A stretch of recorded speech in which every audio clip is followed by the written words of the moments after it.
Okay, all right. Now, when it comes to mobile phones... I've got a mobile phone.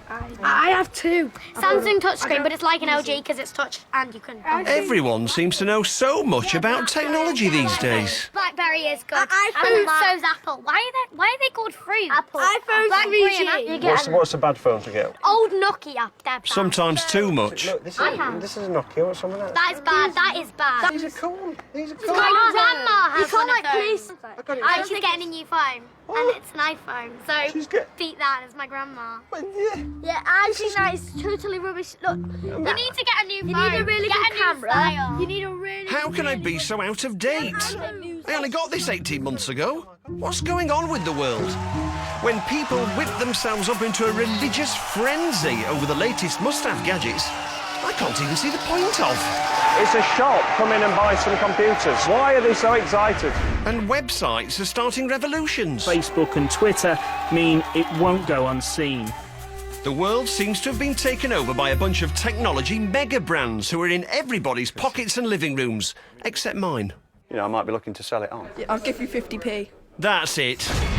I'm going to drag myself out of the dark ages. I'm going to knock on the doors of the big boys, the rocket-powered mega brands we all know. This is where it all happens, the whole Facebook thing. I'm going to find out what's going on. Where did they come from? Nokia started off being famous for toilet paper. How do they get us to want all this stuff? What we found out about the PlayStation 3 was it cost more to build than they were selling it for. And how much money are they really making out of us? I want to know who's driving all this, and I'm going to look everywhere to find out. Does that mean that technology is the new religion?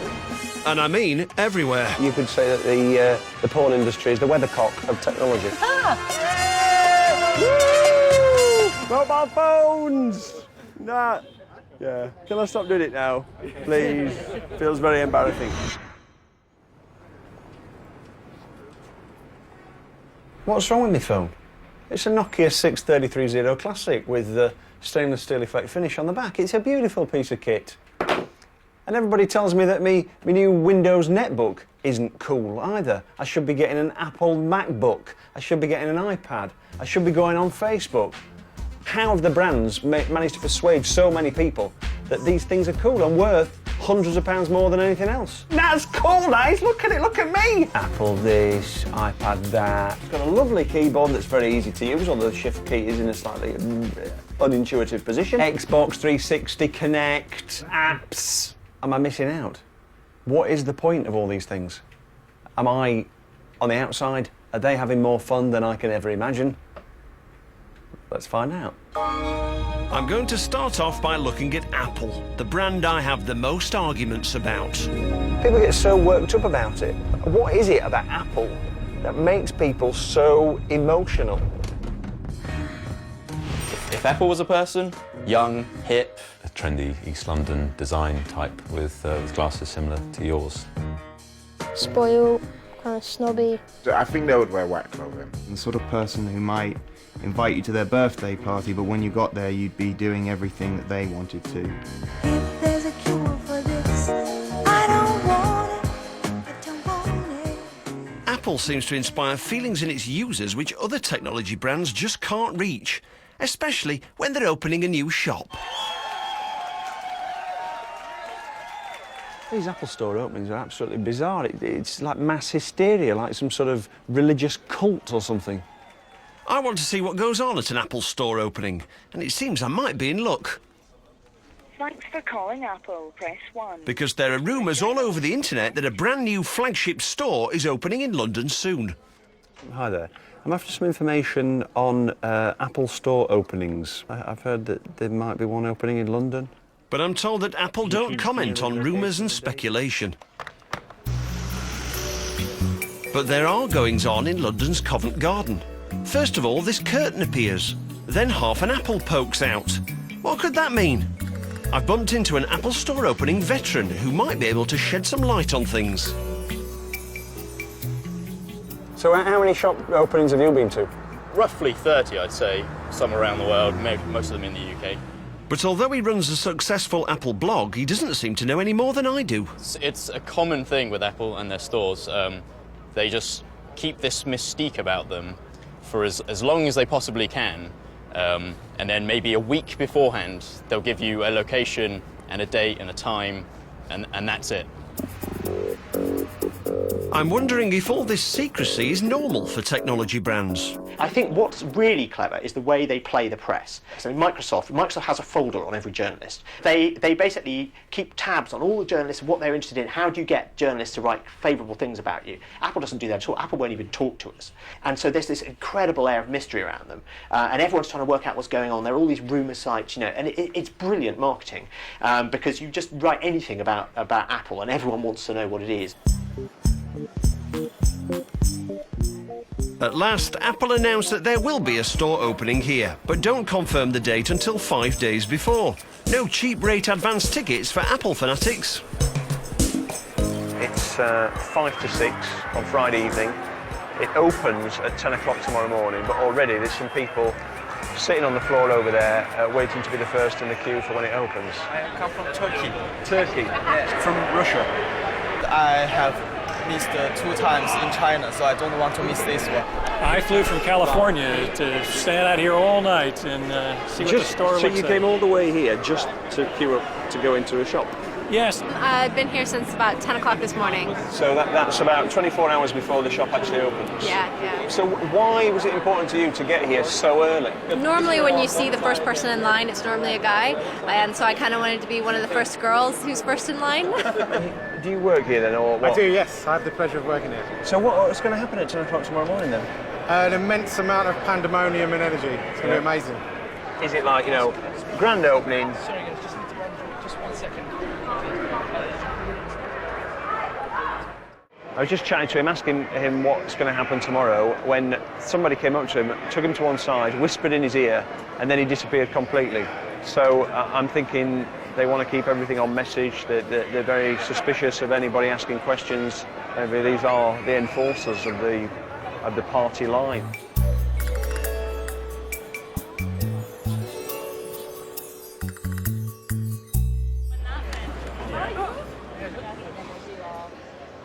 It's Saturday morning now, and the shop opens in a little over an hour. The queue has got absolutely gigantic. It's now snaking out in front of the shop, and it goes over there, past the walkway and round the corner of the courtyard. You can hear a lot of noise coming now from inside the shop. It's basically all the members of staff are being whipped up into some sort of crazy evangelical frenzy, clapping and cheering and jumping up and down. As I'm not allowed to go in and see what's going on, I think I'll have a go myself. iPhones and iPads and stuff and 3Gs and that. Then the staff come out and make me look like an amateur. They've all got sort of like glassy eyes, like as if they've been sort of whipped into a state of hysteria, and they're at some kind of prayer meeting where somebody's going to get healed or something.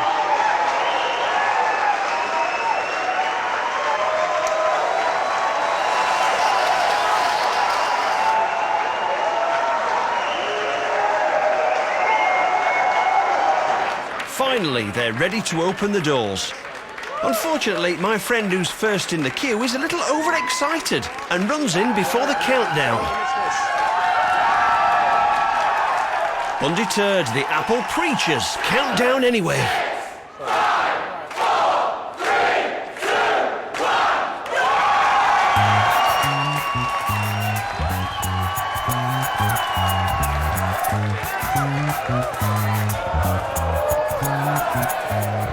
I can honestly say I've never seen anything like this at PC World. Time to be initiated.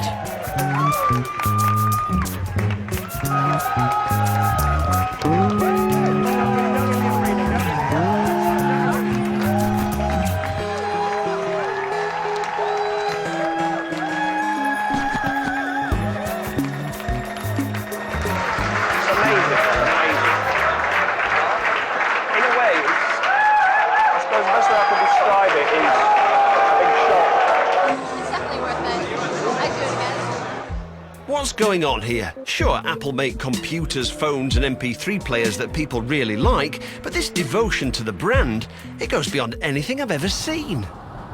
These people need their heads examining. They really do. Wouldn't that be great? If you could take an Apple fan, let's say Alex, for example. He's got a lot of Apple stuff. You could say he's obsessed. Definitely 24 hours a day thinking about Apple.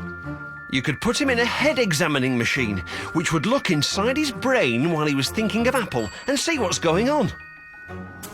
Well, guess what? I've found a group of brain scientists who can do exactly that, and Alex has agreed to provide his head.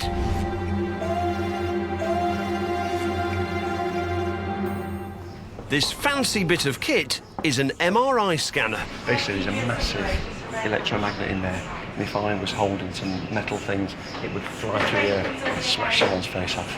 That's why I can only come this far. I like to take my ring off, my watch off, my belt off. When Alex has feelings, his brain gives off tiny electrical impulses. The scanner will be able to measure any electrical impulses stimulated by the pictures we're going to show him. Pictures of Apple gizmos, pictures of non-Apple gizmos, so we can compare the difference. You know when you're doing these experiments and that, is there ever a moment where you sort of go, ooh, it's a brain, it's horrible? No. Oh, we're about to start.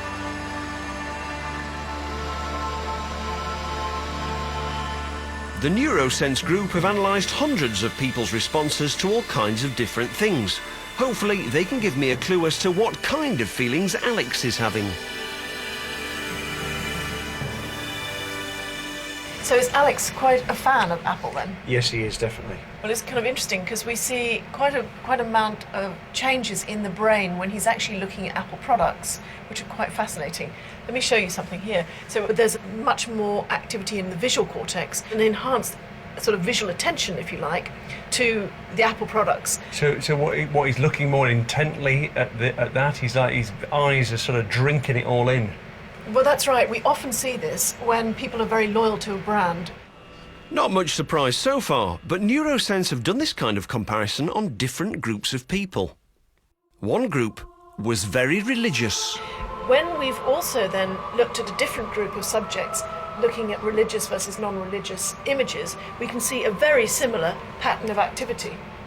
Well, it's interesting that when we went down to the opening of the Apple store in Covent Garden, and it was almost like a religious meeting. It was like an evangelical thing with people whooped up into almost a sort of a hysteria. Well, we think one way to interpret this data is to suggest that these big technology brands have harnessed or exploit the brain areas that have evolved to process religion.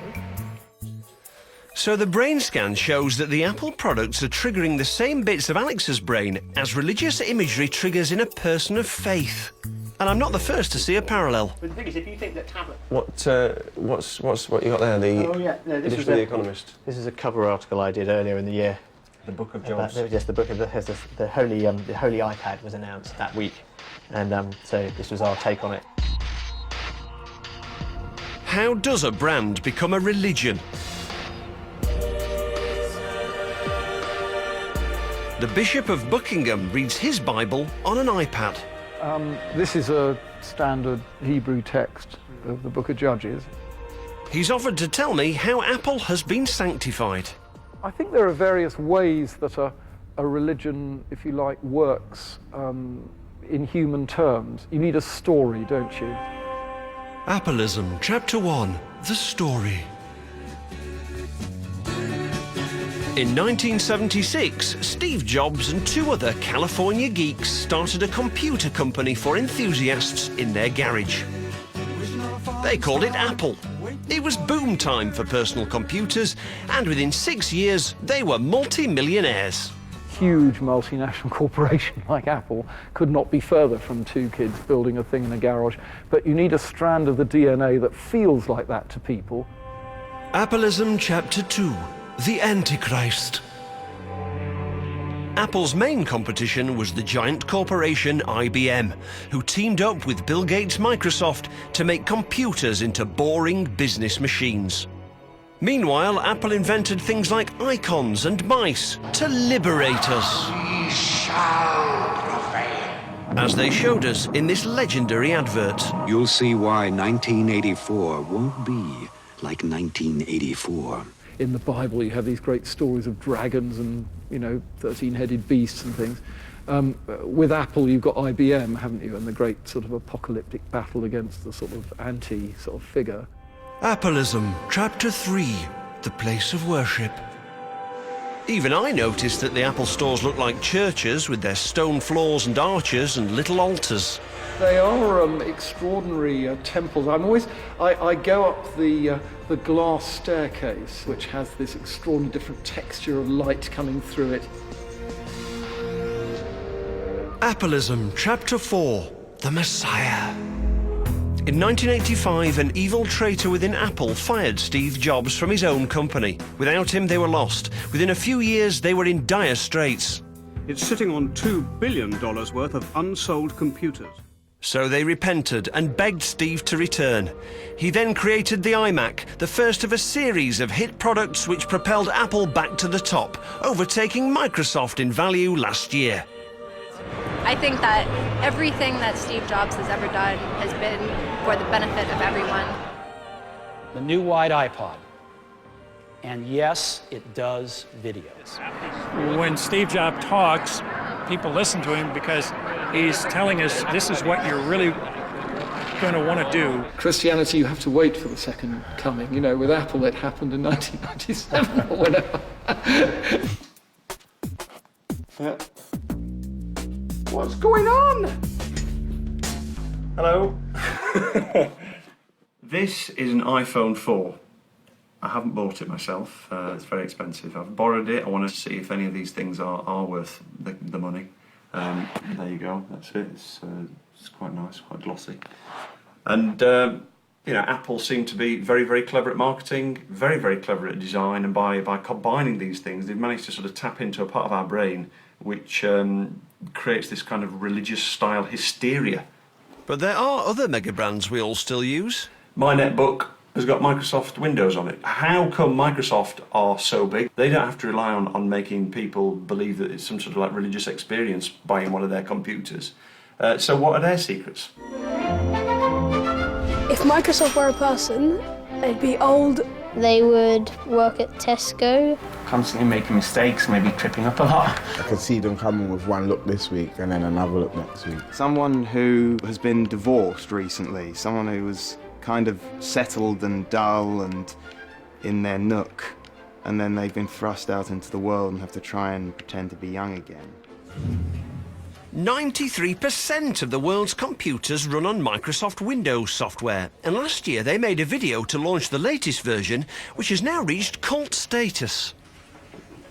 Hey, welcome to the party. The four of us, along with hosts worldwide and you, are launching Windows 7 Ultimate software. So, you know what? Let's take a minute or so to tell you about how great it is to host a launch party. You can use house party tools to build your guest list, upload your pictures, which is his favorite, right? And you can even get a party pack. Apparently, one commentator said that if Microsoft were in charge of PR for sex, the human race would be extinct. I showed my guests things from 2 of the Windows 7 orientation videos, and it took like 10 minutes. Oh, you know what was great? It was totally informal. Like, everyone just kind of crowded around the computer in the kitchen. This is even more bizarre than the Apple Store opening. What were they thinking? This really is our launch. Yeah, you're right. So it ought to be a party. Have fun out there. Cheers. Have a good one, guys. Oh my gosh, I'm so hungry. Let's eat.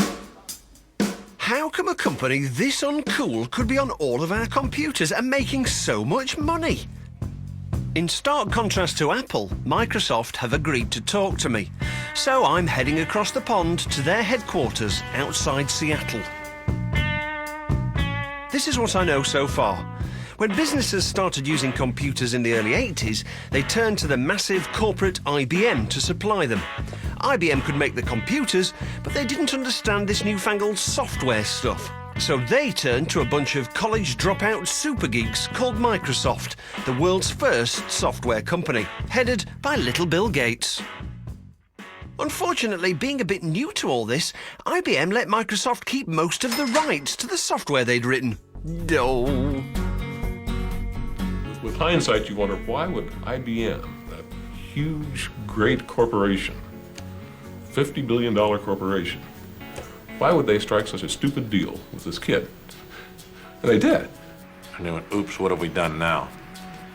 Bill Gates will never sneak up on anybody again like that. Keeping the rights meant that as PCs took over the world, Bill Gates became the richest man in the world. Can you hear that noise? It's the sound of computers. Massive, gigantic computers, processing things, coming up with ideas, developing new products, doing PowerPoint presentations.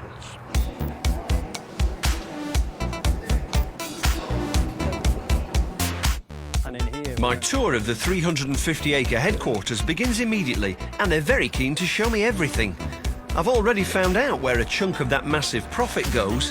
Microsoft spends £5.5 billion every year on research and development. This is the front yard of the future, and behind these doors is the home of the future. Someone is at the front door. Hello. Hello. Are you a robot? I am not a robot, guaranteed. And the way In the future, fingerprints open doors. Eventually. In the future, statues of the Eiffel Tower automatically bring up photos of Paris. Picture the bus stop.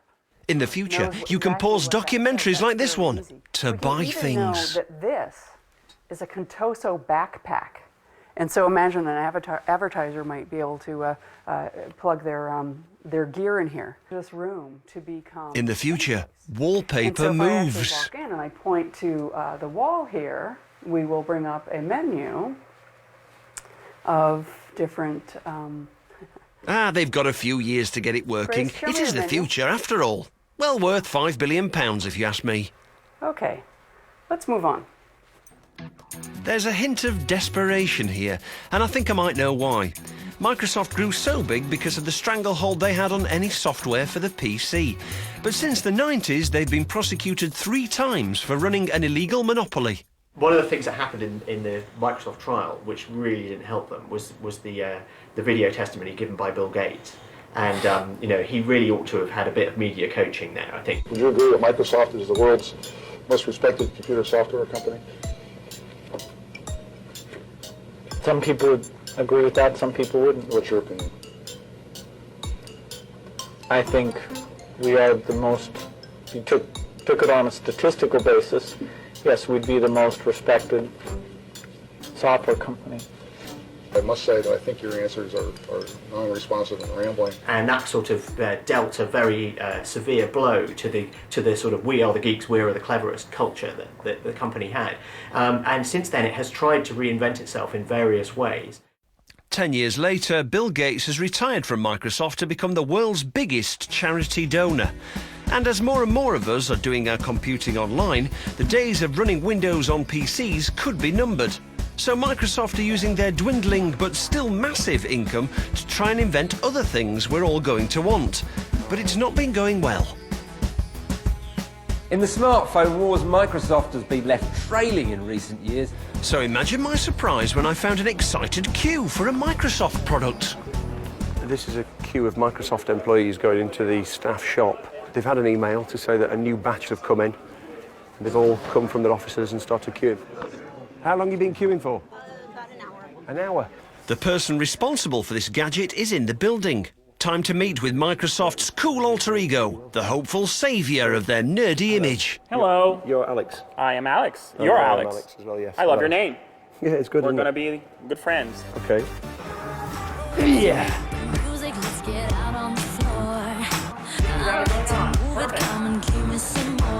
This is the new Xbox hands-free controller, Kinect. Couldn't we have one where it was a bloke doing it rather than They've shifted 8 million units in the first 2 months since launch. This isn't House of the Future, this is House of Now, and it works pretty well. Here it comes, here it comes. If you're jumping up and down in your living room to control your Xbox, it's a small army of people like Alex who you have to thank. He actually started programming at the age of 5. I did. That's weird. Are you, abused by your parents? No. Is this something that they made you do? They forced you to do it, and it was your only refuge? Nope, it's the only thing I would run away and do it. Anything they would want me Really? outside playing sports. What is your actual job at Microsoft? My job is to invent the future. While everybody else is putting gadgets and gizmos in people's hands, my objective is to make technology disappear. is to create simpler ways for people to be able to interact with this art form that I'm so in love with of interactive entertainment. And it seems to be working, because Kinect is now the fastest selling electronic device of all time. As I head back to the UK, I wonder how Xbox users feel about their cool games console being made by the uncool monopolising giant. Now, you're all familiar with Xbox, but do you know who makes the Xbox? Ooh. Wait. Anybody know what it is? Is it Anybody? Mr. Xbox? Mr. Freddie Xbox, yes, that's his name. Seriously? No. I found a lot of people don't really associate Microsoft with Xbox. When I look for their logo on the box, I can see why. There's a very small one there. You'd need quite good eyesight to see that. On the back, there's another small logo for, say, Microsoft. So here's a mega company living off past glory, desperately trying to reinvent themselves, but they've become so uncool they don't even dare put their name on their own products. Whatever next?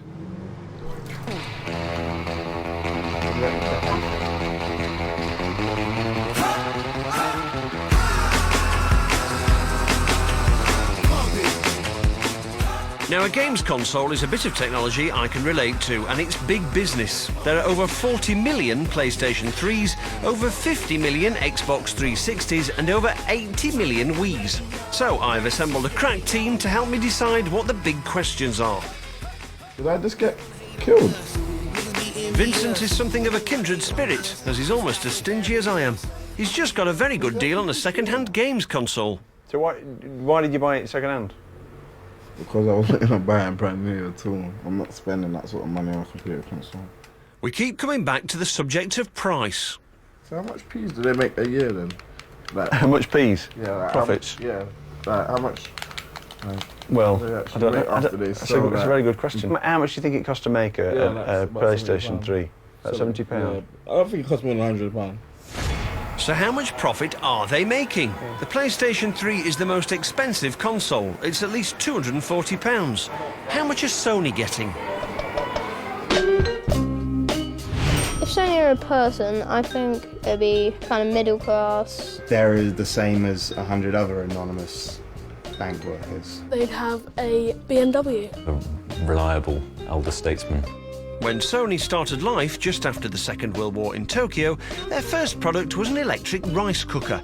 But they made their name with tape recorders and transistor radios. By the beginning of the 21st century, they were making all kinds of consumer and professional electronics, as well as owning Columbia Studios and Sony Records. PlayStation was first introduced in 1994. Not surprisingly, I can't get them to tell me how much it cost to make, but I found someone who will. I'm really sorry about this, but you're going to die. So, with a plan in my head and a kamikaze PS3 in my hand, I'm clocking up the air miles again. I'm in Los Angeles, California, and I'm just about to go and meet a chap who, for a living, takes apart pieces of technology to their components and works out how much they cost to make. Let's have a look at the PlayStation. It was hard to see her lying there on the operating table, but it would be a worthy end. Okay, start.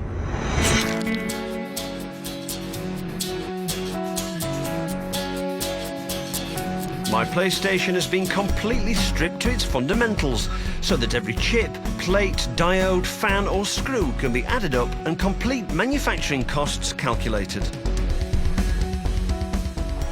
Well, that's ruined.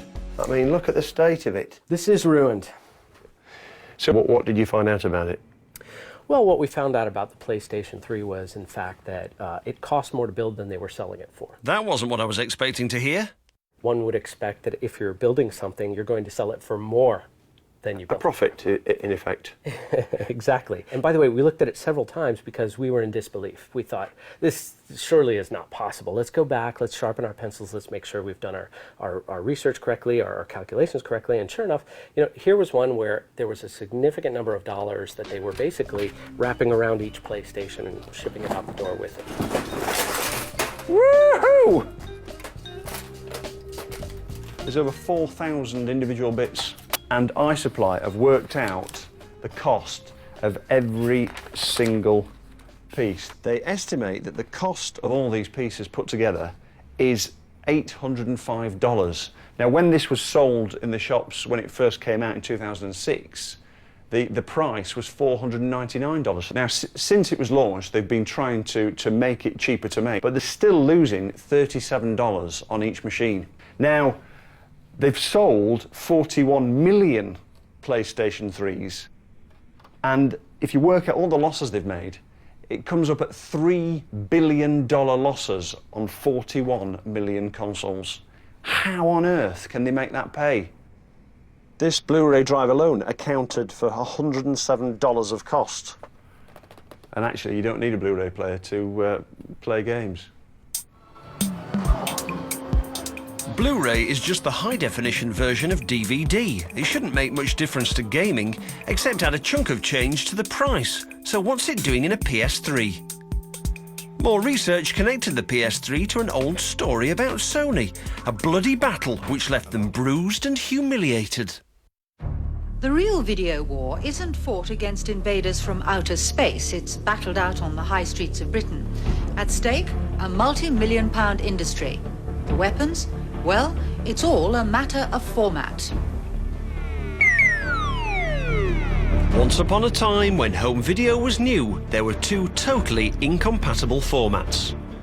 Betamax from Sony and VHS from JVC. Video rental shops were a nightmare. One side of the shop for each rival format. 2 copies of each movie. During the 1980s, the format war raged, but 2 things happened. JVC let other people make VHS machines, making it cheaper, and they found a very lucrative market which Sony wouldn't allow onto Betamax. Porn. Home video had created an explosion in the pants of the adult video market. Suddenly, you could watch filth in the privacy of your own home. By the 90s, it was all over for Sony's Betamax. Flash forward 16 years, and we've all got to get new high-def DVD players. Whoopee! But hang on, it's happened again. There's 2 totally incompatible formats. Blu-ray from Sony and HD DVD from Toshiba. This time Sony aren't taking any chances, so they smuggle a Blu-ray player into our living rooms, at great expense to themselves, inside every PlayStation 3. That's a start, but just how many compromises are Sony willing to make? This is Los Angeles, California. Should be beautiful hot sunshine. We should all be in bikinis and trunks. And look at it. But luckily we're filming the next bit indoors. I'm going to ask the real experts. At a porn shoot. Digital Playground have been spearheading technology in smut since 1993. Their biggest indecent offering had a budget of £7 million. Faithful crew of the Sea Stallion, I'm about to lead you on a perilous journey. We're going to hunt down and kill the most notorious and dangerous of all pirates. They should be able to tell me if Sony have stuck to their principles or if they've finally cuddled up to the porn industry. Lick it. Hello. Hi, hello. Oh, you must be Samantha. I am. How are you? I'm very well, thank you. How are you? Pleasure Nice to meet you. What are we shooting today then? We're shooting our first really girl line that we're just starting with a new director. So okay. We're very, very excited about it. I've just found out that I've got something important in common with the star of tonight's action. The infamous superstar. This is Riley Steele. Hello, Riley. My second name's Riley. Oh, really? Yes. But I'm not here to make small talk. I'm a professional. There are questions to be asked. Just how important do you think the adult industry latching onto something? It's okay. So how important to the sex? You see, I'm sort Did you get sex off the brain? Oh, Stop it. Where do you think you're at? That's why I can't concentrate, because I know what's going on behind me and I can't even... You're losing focus. This is making you nervous. Let me see your Okay. palms. Are you sweating? Oh, jeez. Oh, what the hell? I'll just let her talk. Right. Because Sony would not allow adult content to be put on Blu-ray. So we were forced to go to HD for a very short period. I think just a few months. So originally, you were on HD DVD. Absolutely. In this battle between Blu-ray and HD Huge DVD. battle. First of all, your company went onto HD DVD because Sony wouldn't let port and go on to Exactly. We couldn't get a license. We had to get permission from Sony, and they denied us. And then as all the other adult studios started following suit, doing HD, Sony came around just a few months later and said, "You have our blessing," and we jumped on it. It's all about content. Whether it's porn content, whether it's content from, let's say, Universal Studios. If you don't have them on board, it doesn't matter what your format is. It doesn't matter if it's technically superior. If there's no content, there's nothing to watch on it because you don't have an agreement with the studios, then you're not going to win that war. They realize the mass markets that they're going to miss out in, and how much money that could be made by giving us the license and being paid. Because adult DVD is huge. Over $11 billion industry. If you're so pivotal to the success, do the manufacturers court you? Do they come and speak to you and ask you to adopt their format? Absolutely. I can't, we've worked, kind of undercover with some computer companies that I really cannot state their names, but they'll do a lot of beta testing with our products. But without being public about it, totally under the radar. Yes, absolutely. So Sony, determined not to lose another format war, have dropped their principles on the one hand to embrace pornography, and on the other they've used the PlayStation like a Trojan horse to get a Blu-ray player into 41 million houses. It might have cost them $3 billion to do, about £2 billion, but that's the kind of money you have to be prepared to gamble in the technology game, and it really is a gamble. Now they've won this war, lots of other people are making Blu-ray hardware, but they still have to pay Sony. 1 cent on every blank disc sold, $9 for each Blu-ray player sold, $12 for each recorder, plus a cut of all games and movies sold. But as we start downloading stuff like movies more and more and using DVDs less, no one knows if they'll get their money back before Blu-ray's obsolete. So now I know how much money they're making out of these things. It's amazing, isn't it, to think about they're actually giving something away for free that you probably wouldn't have normally bought. So it just makes you think, what is hiding in the other pieces of technology that I own? It's time to find out about my phone. 3 things I wouldn't leave the house without are my phone, my wallet, and some shoes on my feet. The 3 things I take with me when I leave my house are my phone. Definitely my mobile. My phone. Mobile phone. Phone. Phone. Mobile phone. Definitely. I'm excited to be looking into mobile phones. I think it's the most important piece of technology for virtually all of us. The numbers of mobile phones sold are staggering. Nokia is the biggest. They sell well over 1 million phones a day. So imagine my surprise when I read this in the newspaper. Nokia boss warns staff they're standing on burning platform. I've just found out that Nokia, the #1 phone brand in the world, are in serious difficulties. And so I feel that as a user of the very good 6330 Classic, I owe it to my phone and to myself and to other people like me to get to the bottom of the problems.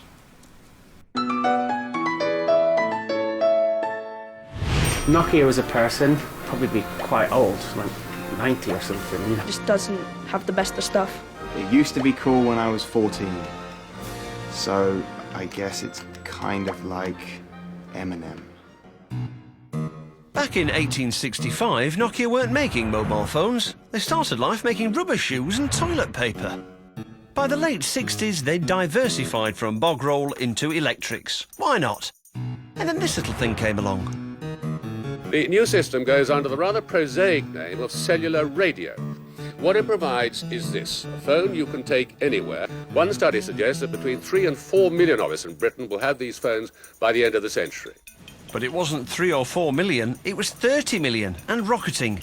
No one saw how fast it would grow. The networks thought maybe 1 in 12 of us might like to have a mobile eventually. Which of the following best describe how interested you would be in the idea of having this new personal telephone? Quite interested, it just depends. But someone thought they could do better.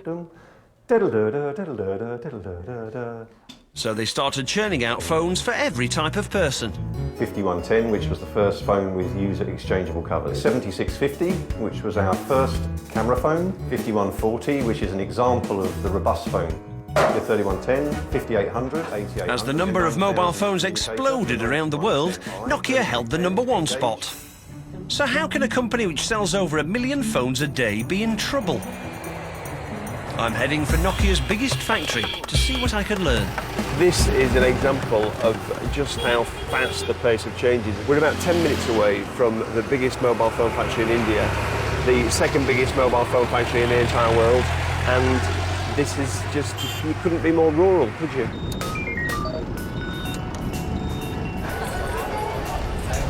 I'm amazed we've got in, actually. The security is incredible. They check the serial numbers of all our mobile phones to make sure that we don't swap them for a newer one while we're walking around. The plant goes for 24 hours a day, 7 days a week. There's 3 shifts with over 2,000 people on a shift. Since 2006, they've produced 400 million mobile phones. We can only shortly here. We can't film the next process, whatever it might be. I didn't get any clues as to why Nokia are in trouble until after I left the factory. My inquiries lead me to Delhi Central Market, where I find an imposter. So this one looks like mine. This is obviously a Nokia style one. Yep. That is a copy of your phone, exact copy. Well, actually, it's a better model. It's the higher model than mine. It's a better model. I can't believe it. These are Shanzai or Bandit phones made in small factories in China. These are look-alike copies which can be churned out so quickly that sometimes they're in the shops before the real thing is even released. Let's see what the features are. It takes 2 SIM cards. Does yours take 2 SIM cards? Do you have an MP4 player? No. Does it have? It might be plastic, have no warranty, be prone to the battery exploding, but it's got more features than mine, and it's a quarter of the price. And so what kind of a Nokia could you get for 1,800 rupees? You wouldn't get one.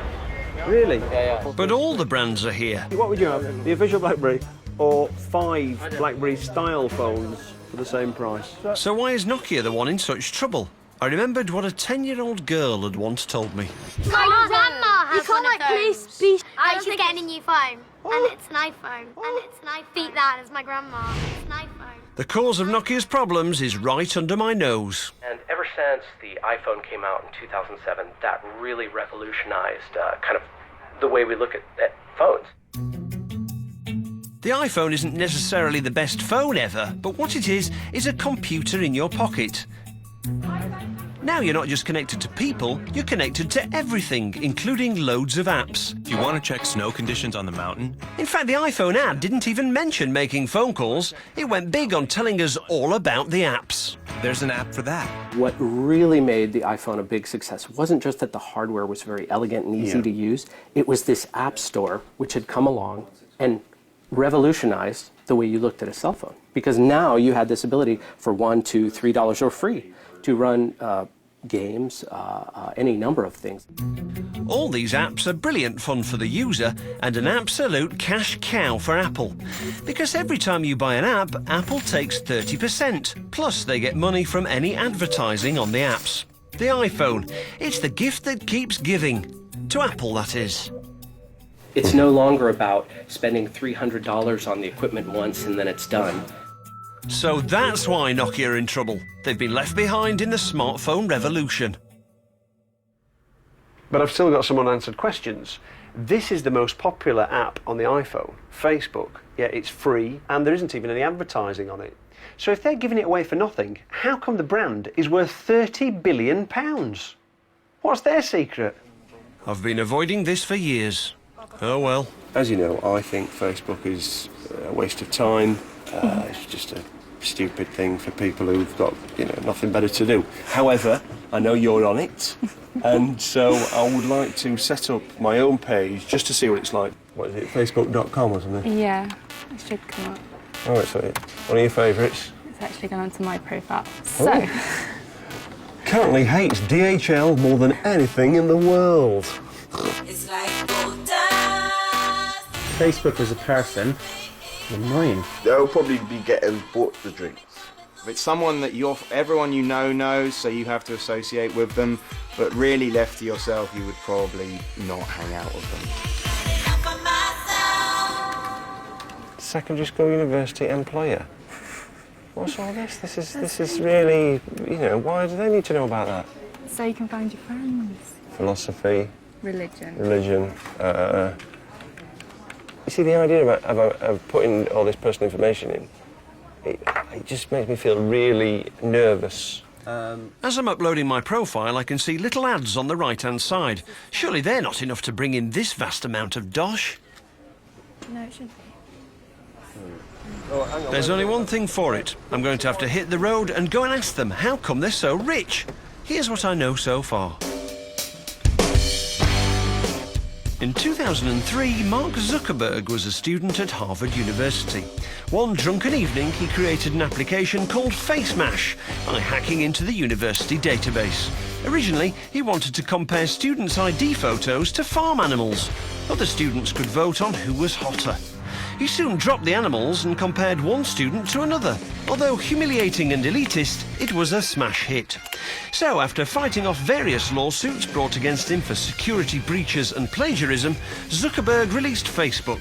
4 years later, he became the world's youngest self-made billionaire. In some ways, this has been the Facebook revolution. These days, Facebook is connecting 600 million people around the world, and rising. Just travelling south out of San Francisco at the moment.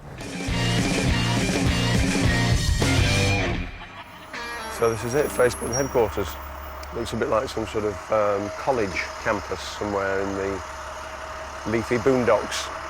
I'm meeting Chris Cox, Zuckerberg's right-hand man. He's been out of nappies for over a week now. So this is the entrance to Facebook. This is our headquarters. People walk in and then our visitors can write on the wall, which is a throwback to the original wall on the profile where you could just write whatever you want. Oh, right, yeah. Al Gore. Al Gore, Kanye West was here. People want to come see what's going on in here, you know. I'm actually really close to the richest person I've never met. The meeting room there is actually Mark Zuckerberg. I wasn't allowed to actually talk to him, but I could gaze through the window. Man of the Year 2010, Mark Zuckerberg. Just as simple as that, look at that. What would you say is the secret of the success of Facebook? I think the secret is that the product we're building is about people. I mean, it's connectedness. So it's creating a company, a product, a brand that keys into a sort of human need. Yeah. So how does Facebook make money? What we've created is a really simple way for marketers to put stuff in front of people according to some really basic information like where they live and what they've listed that they care about. So Facebook can sort through all that personal information I typed in to deliver me to just the right person who wants to flog me something. That's why it's worth so much money. Because if you advertise in a magazine and you want to reach classic car fans who are into Arctic monkeys, it's a pretty hit and miss business. But on Facebook, bingo! So if that's how it works online, how come there's no advertising on Facebook's iPhone app? At the moment, there's no advertising on there. What's going on there? It's not about making money. We're trying to build this platform where everybody can share stuff with people. Eventually, surely. It'll be too tempting. Someday. Millions and tens and hundreds of millions of new customers on their phones all the time in India and China and Africa and South America. Come on, people are going to be beating a path to your door saying, come on, we want to do a massive advertising campaign in India. Can we use your platform? You're going to say yes. I think that one day there will probably be some advertising experience on the mobile phone, but, you know, at the end of the day, that's not what most people are asking for right now. I guess that nothing's really free in this weird world of technology brands. You get the software, but they get your details to target ads at you. It's the new way of making gazillions, and these guys are the new gazillionaires. I mean, in a way, they are like rock stars, aren't they? Because they're young, they've got pots of money, they're sort of doing something that people around the world are completely fascinated by. The next morning, I've had a thought. There's another young company just half an hour down the road from here. They invented the idea of making money by doing stuff for me for free. But they don't ask me for any personal information. And yet they make 20 times the amount of money from advertising that Facebook do.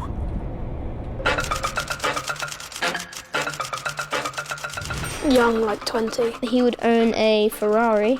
Someone cool and trustworthy and generally nice to you, but with the vague sense that they might be, you know, stealing your money. You put a search in to Google. Is it just basically a load of people with like encyclopedias and stuff and telephone directories, and they just like go through and find numbers and websites and then type them back very, very quickly? Yeah, probably not. This is what I know about Google so far. In the mid-90s, young eggheads Larry Page and Sergey Brin met at Stanford University. This was still the early days of the internet. There were only around 40 million people online worldwide. There were already a couple of search sites, but they were reading and hand-indexing everything on the internet. Larry and Sergey developed a way for the computer to automatically search and organize the information. If you printed out the information, it'd be over 70 miles high.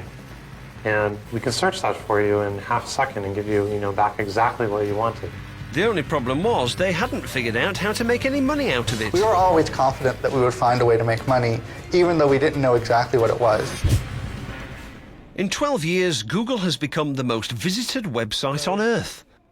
Their mission statement is to organize all the world's information and make it accessible to everyone. They're quite keen to organize me as well.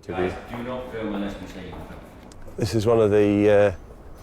hang on. But I am allowed to be filmed riding one of the Google bikes through the Google umbrellas, and I'm allowed to see all the sculptures and volleyball courts.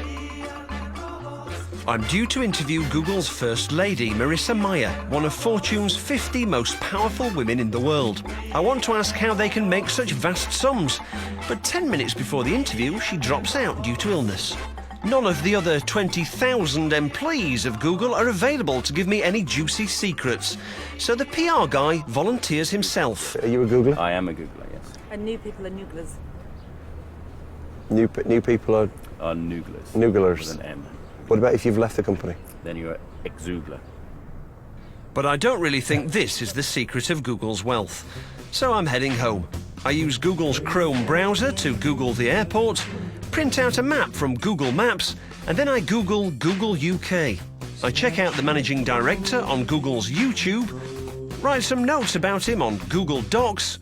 I could Gmail him from an Android phone if I had one to ask for an interview, but I haven't.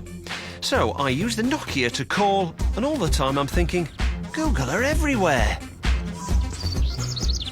We're not really outside, we're inside. That's just how crazy they are, these Googleists. So at last I can ask how Google have earned so much more than Facebook without asking for any personal info.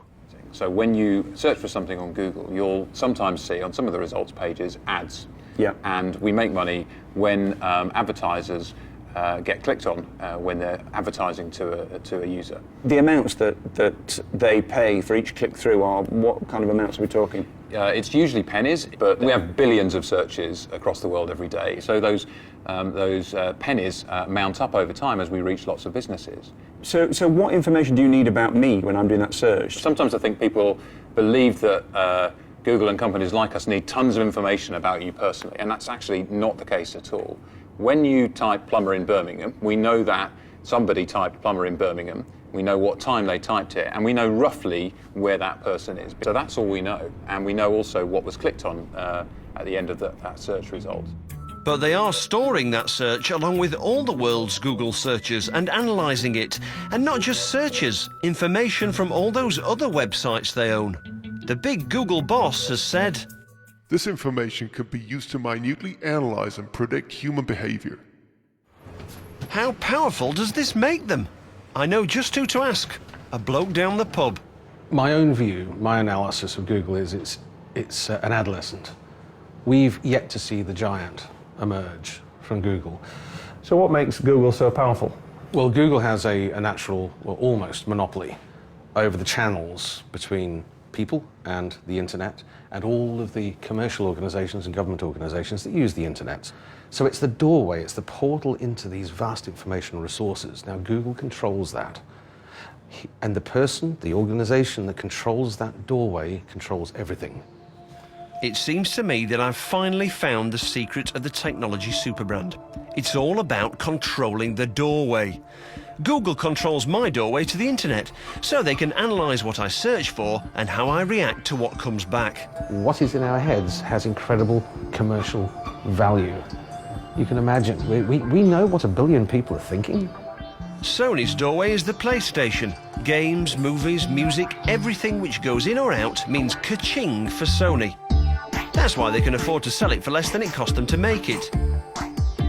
Same thing with the Xbox, the iPhone, Facebook.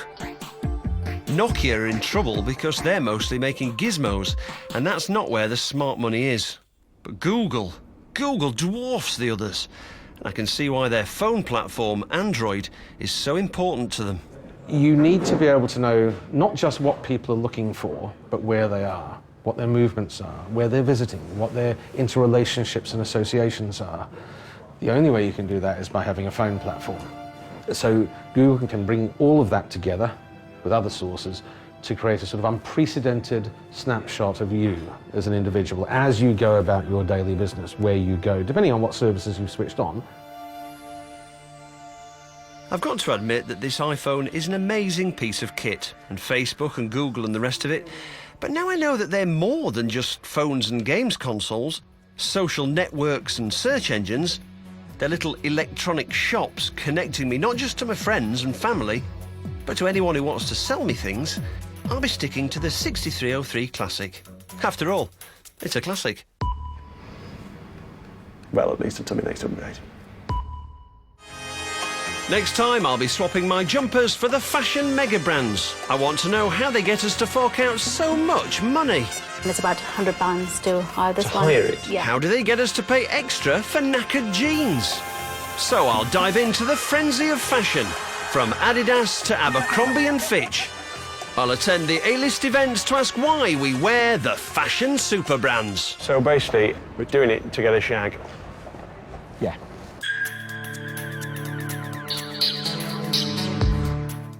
Stay with us here on BBC HD. We're heading to the mountains next with Griff Rhys Jones.